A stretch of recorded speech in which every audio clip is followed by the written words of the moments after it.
আসসালামু আলাইকুম। এসপিটিপির পক্ষ থেকে সবাইকে জানাই স্বাগতম। আমি শেখ মুস্তাফিজুর রহমান সুমন। দেখতে পারতেছেন সামনে বাদাম ভাজতেছি। আর বাদাম ভাজার জন্য কিন্তু অবশ্যই বালু লাগবে। বালু ছাড়া যদি বাদাম ভাজেন তাহলে বাদাম পুড়ে যাবে, কিন্তু বাদামের ভিতরে কাঁচাই থেকে যাবে, উপরটা পুরো কালো হয়ে যাবে।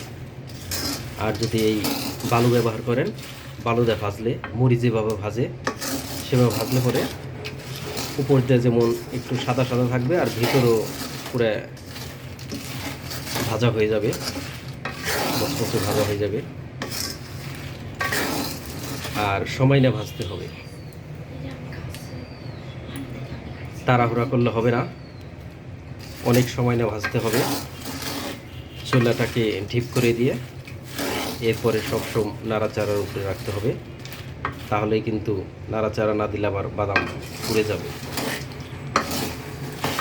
তো এইভাবে সবসময় নাড়াচাড়ার উপরে রাখতে হবে, তাহলে এই বাদামগুলি সুন্দরভাবে উপরে এবং ভিতরে সুন্দরভাবে হবে। আর আজকের আবহাওয়া বৃষ্টি বৃষ্টি ভাব, এখন বিকেল, তো সে কারণে ভাবলাম কাঁচা বাদাম নিয়ে আসছিলাম আরও এক সপ্তাহ আগে, ঘরেই ছিল। তো বৃষ্টির ভাব দেখে বাদামগুলি ভাজতেছি।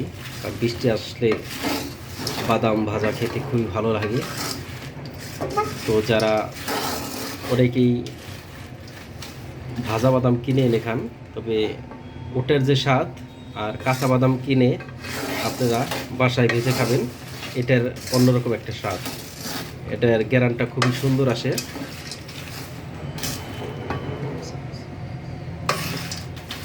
তো চেষ্টা করবেন আপনারা কাঁচা বাদাম এনে বাসায় ভেজে খেতে।